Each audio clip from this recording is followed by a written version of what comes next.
Bonjour, ici Clément Koulibaly, j'espère que vous allez bien. Le message aujourd'hui est intitulé « Que font nos paroles ?» Que font nos paroles? En Éphésiens 4, 29, il est dit qu'il ne sorte de votre bouche aucune parole mauvaise, mais s'il y a lieu, quelques bonnes paroles qui servent à l'édification et communiquent une grâce à ceux qui l'entendent.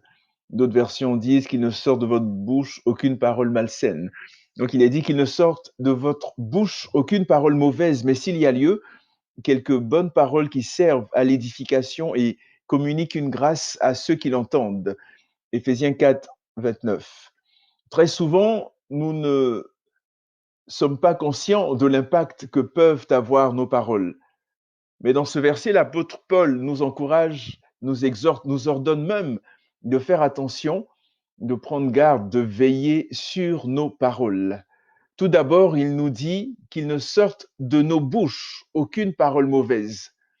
Le terme original utilisé pour le mot mauvais signifie pourri, putréfié, corrompu par quelqu'un et plus bon à l'usage, usé de pauvre qualité, mauvais, peu propre à l'usage, sans valeur.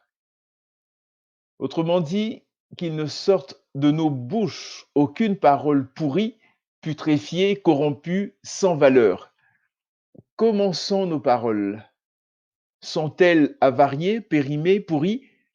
Apportent-elles des conflits, de la haine, la destruction, la guerre et même la mort? Si c'est le cas, repentons-nous sincèrement. Demandons pardon au Seigneur et aux personnes que nous avons blessées. Examinons nos cœurs, nos pensées, car notre Seigneur Jésus a dit, car c'est de l'abondance du cœur que la bouche parle. Matthieu 12, 34.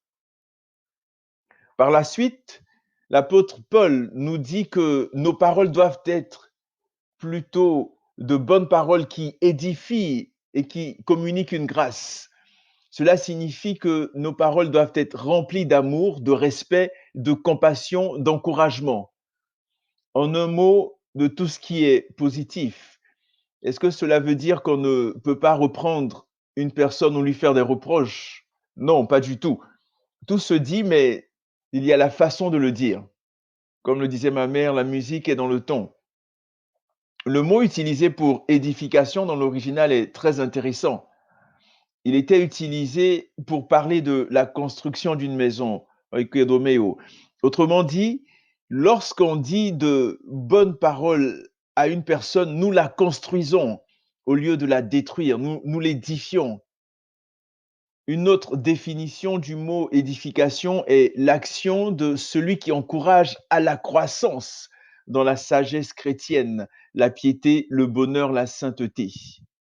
Alors, même si nous ne l'étions pas par le passé, par nos paroles et par la grâce de Dieu, soyons des bâtisseurs de vie, soyons des personnes qui construisent, qui encouragent, qui fortifient les personnes au lieu que nos paroles soient des langues de vipères, littéralement, des paroles qui apportent la mort, qui apportent la destruction.